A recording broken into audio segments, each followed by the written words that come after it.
बिक्रम दैमारिनि बाथ्राखौथ' मा बुंबावनो आङो बेखौ लेखा गोरों होननानै आं मानियो आरो आंजों गाज्रिबो नङा रायदावोबो आब' होननानै फंबाय हिसाबै आं बेखौ खावलायनो लुबैदों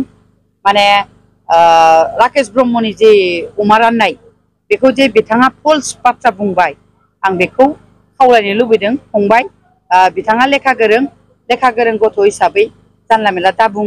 आं बेखौ खावलायनो लुबैदों मानो होनोबा बे अमाखौ साप्लायारानो डाइरेक्ट गारियाव दिखोनानै लानानै फैखानायखा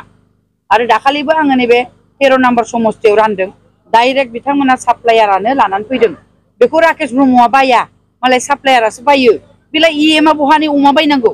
सोरनावबा बाखि लानानै होदों माबा होदों सोरबा बुरैनाव बाखि दङ एकदम नंखाय बाथ्रा बियो दा बेखायनो आं खावलायनो लुबैदों फंबाया जानला मेला बुङालासिनो एसे सिन्था खालामथोंसै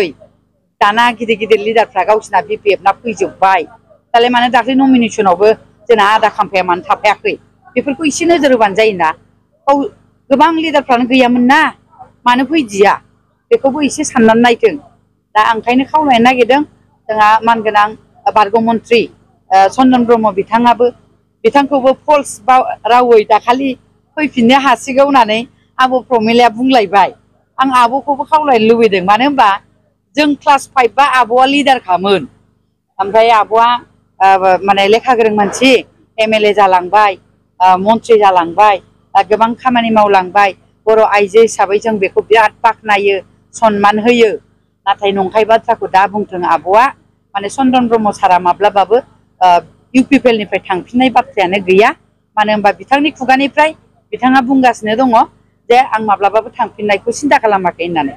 दा बेखायनो आं खावलायगोन मानगोनां बे बारग' मन्त्रि एमएलएफोर सार आरो मेडाम मोनहा जानला मेनला इउपिपिएलनि बागै बा जोंहा मानगोनां प्रमद बर' दैदेननाय बे पार्टिया माब्लाबाबो नोरजिया नङा गोख्रोङैनो दं आरो गोख्रोंनिफ्राय गोख्रोंसिन जासिनदों बिपिएफनि गिदिर गिदिर दैदेनगिरिफ्रानो फैबाय दिनै चन्दन ब्रह्ममोन आरो एसे बावैसो उनाव फैबावगोन सोरबा आं बुंथ'ला बुंबाबो दानो न'आव थांनानै दंहैलायगोन बिसोरो आं बेखायनो खावलायबाय जाहाथे बेफोरबायदि नंखाय बाथ्राखौ दा बुंथों बेखिनि बुंबाय